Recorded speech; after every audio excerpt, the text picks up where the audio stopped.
Hello friends, જય શ્રી કૃષ્ણ. કેમ છો તમે બધા? મજામાં? આશા રાખું છું કે તમે બધા મજામાં હશો.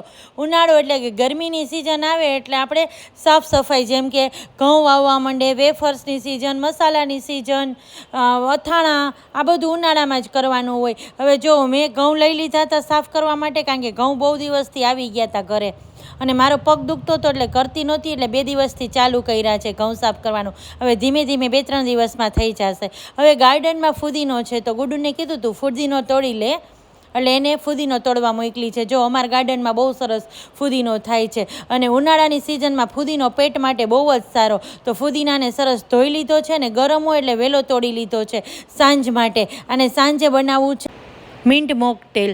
એટલે જો ધોઈ લીધો તો સરસ મજાનો ચોખ્ખો થઈ ગયો અને પાણીમાં પલાળી દીધો, કારણ કે તાપમાં ગરમ થઈ ગયો એટલા માટે. આ છે તકમરિયાના અત્યારે પલાળી દીધા હતા, એ પણ મોકટેલમાં આપણે યુઝ કરવાના છે. હવે જો ઘઉંને સાફસૂફ કર્યા છે, હવે ઊભી થઈ ગઈ છું. રસોઈનો ટાઈમ થઈ ગયો છે, પણ એ પહેલાં હું છે ને એક પેક બનાવું છું, જે દર વીકે સમર હોય ને ત્યારે લગાડું છું. શિયાળામાં બહુ નથી લગાડતી, શિયાળામાં 2 જ વાર મહિનામાં, પણ આમાં જો આપણે મહિનામાં 3 વાર હું લગાડું છું આ રીતે.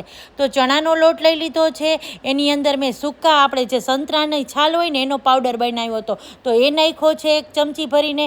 અડધું ટમેટું આ રીતે મેશ કરી લીધું છે અને ગુલાબજળ નાખ્યું હતું, થોડી હળદર નાખી છે અને દહીં નાખું છું. હવે જેને જે સૂટ થાય ને એ જ આ રીતે પેક બનાવે. તમને જે સૂટ થતું હોય એ રીતે પેક બનાવવાનો. આમાં દહીંની જગ્યાએ દૂધ પણ નાખી શકીએ, પણ હું દૂધ નથી નાખતી, મેં દહીં નાખ્યું છે. અને દહીંનો ઉપયોગ કરીએ ને તો પણ આપણને ડિટેન હોય એ સરસ થઈ જાય છે અને સ્કિન ગ્લો કરે છે. ને આ ઇન્સ્ટન્ટ ગ્લોવાળો પેક છે, જે આપણે 15 થી 20 મિનિટ આપણે ક્યાંક જવું હોય ને તો લગાડીએ ને તો સરસ થઈ જાય છે. તો આને 10 મિનિટ તો કમસે કમ રાખવાનું રહેશે જ. અને આ લગાડીને એટલે 5 મિનિટ પછી સ્કિન ખેંચાવા મળશે, તો પણ આપણે 10 મિનિટ પૂરી રાખવાની છે. હવે જો આપણે કાઢવાનો ટાઈમ થાય ને એટલે આપણે ઠંડુ પાણી કરી અને સરસ મજાનું આ રીતે 10 મિનિટ ફેસ ઉપર મસાજ કરવાનો છે અને પછી જ કાઢવાનું છે. મસાજ કરીએ ને એટલે એકદમ ફેસ ચોખ્ખો થઈ જશે. અને આપણે ક્યાંક પ્રસંગમાં જવું હોય અને હું આમ પણ ફેશિયલ કરાવતી નથી ક્યારેય, હું આ જ પેક બનાવું છું. તો જુઓ, ઇન્સ્ટન્ટ આપણને ગ્લો મળે છે. એટલે આજે રસોઈમાં થોડું એવું હતું એટલે મેં કીધું પહેલાં આપણે આ પેક કરી લઈએ અને હું તમને બતાવું, તમારી સાથે શેર કરું. જુઓ, ફેસ પણ એકદમ સરસ ચોખ્ખો થઈ ગયો હતો. કિચનમાં આવી ગઈ, હવે રસોઈનો ટાઈમ છે.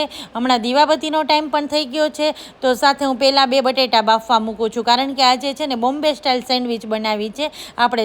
એકદમ 3 લેયરવાળી બને છે આ સેન્ડવિચ, બહુ મસ્ત લાગે છે. તો સૌ પહેલાં તો ચટણી બનાવી લઈએ. ચટણીમાં તો હું શું નાખું છું તમને ખબર જ છે, પણ આજે મેં 1 ચમચી એવી સેવ નાખી છે. ગુડુ કે મમ્મા સેવ નાખને તો ચટણી સારી બને છે, તો મેં સેવ નાખી. આમ તો હું જનરલી નાખતી નથી, પણ આજે એના કહેવાથી નાખી. તો સરસ મજાની પહેલાં ચટણી બનાવી લીધી છે અને બોમ્બે સ્ટાઇલ સેન્ડવિચ બનાવી છે એટલે થોડા વેજીટેબલ જોશે. આપણે આમ તો ટોસ્ટ કરવાની છે, પણ જે વેજીટેબલ જોશે હું કટ કરું છું. તો કેપ્સિકમ લઈ લીધું છે, પછી બીટ છે, ટમેટું છે, સાથે બાફેલું બટેટું છે, કાકડી છે, આ બધું આપણે જોશે. તો એ બધું કટ કરી લઉં છું. આ કટ કર્યા પછી તો સેન્ડવિચને બનતા તો વાર નહીં લાગે, પણ જો બધું વેજીટેબલ ફટાફટ કટ કરું છું. અને આ સેન્ડવિચ હવે તો આમ તો બધે જ મળે છે, પણ આ ખાસ તો બોમ્બેની કહેવાય છે, બોમ્બે સ્ટાઇલ સેન્ડવિચ. આપણે ઘરમાં મસાલા સેન્ડવિચ ને ચીઝ ચીલી ને એવું તો બનાવતા જ હોય, પણ આજે એવું થયું કે બોમ્બેની સ્ટ્રીટ જે ફૂડ મળે છે કે બોમ્બે સ્ટાઇલ સેન્ડવિચ છે એ બનાવું. અને આમાં પોસિબલ થાય ને તો આપણે જે કોર્નર કટ કરેલી બ્રેડ હોય ને, હા એ જ યુઝ કરવી. હવે જો બટેટું પણ બફાઈ ગયું હતું તો એને કટ કરી લીધું. હવે સેન્ડવિચની તૈયારી. બ્રેડની સ્લાઇસ લઈ લીધી છે, તો બંને બ્રેડ ઉપર પહેલાં બટર લગાડી દેવાનું છે. 3 લેયરમાં બનાવી છે ને, એટલે જો આ 2 નીચેના લેયર છે, તો પહેલાં આપણે એ કમ્પ્લીટ કરશું. તો હવે એની ઉપર આપણે ગ્રીન ચટણી નાખવાની છે જે બનાવેલી, તો એને પણ એકદમ સરસ બ્રેડ ઉપર સ્પ્રેડ કરી દેવાની છે, 2 બ્રેડ ઉપર. હવે આપણે જો ચટણી પણ લગાડાઈ ગઈ છે, તો આને આ રીતે વેજીસ ગોઠવી દઈએ. તો પહેલાં બટેટું બાફેલું બટેટું હતું એને ગોઠવી દીધું છે, ઉપર બીટ મૂક્યું છે. અને બીટની સ્લાઇસ એકદમ પતલી હોય ને એવી જ રાખજો, એટલે બીટ આપણે જ્યારે શેકીએ ને ત્યારે કાચું ન લાગે.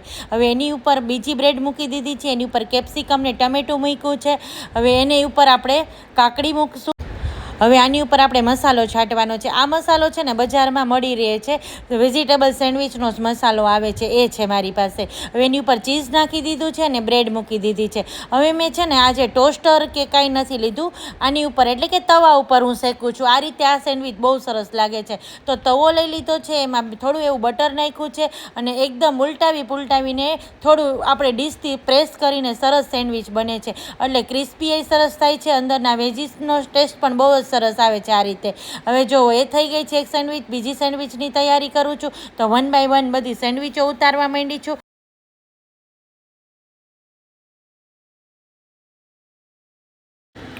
હવે સેન્ડવિચ બને છે ત્યાં આપણે મિન્ટ મોકટેલ બનાવી લઈએ. તો જો આપણે જારમાં ફુદીનાના પાન લઈ લીધા છે, એમાં મેં લીંબુનો રસ નાખી દીધો છે, સાકરનો ભૂકો નાખ્યો છે, થોડું મીઠું નાખ્યું છે, થોડો સંચર પાવડર નાખ્યો છે અને આઈસ ક્યુબ નાખી છે. આઈસ ક્યુબ નાખી અને આને સરસ મજાનું ચલાવી લેવાનું છે. એકદમ સરસ પીસી જ લેવાનું છે, જાણે ફુદીનો આમ એકદમ ક્રશ થઈ જાય ને, હા એ રીતે. હવે ચાલો પ્લેટિંગ કરી લઈએ. તો પ્લેટ લઈ લીધી છે અને સેન્ડવિચને જો આ રીતે વચ્ચેથી કટ કરીને હું તમને બતાવું. 3 લેયરમાં મસ્ત વેજીટેબલ ભરેલી સેન્ડવિચ બહુ સરસ લાગે છે. તો ચાલો સેન્ડવિચ મૂકી દીધી છે પ્લેટમાં, સાથે આપણે લીલી ચટણી કેચઅપ સાથે સર્વ કર્યું છે.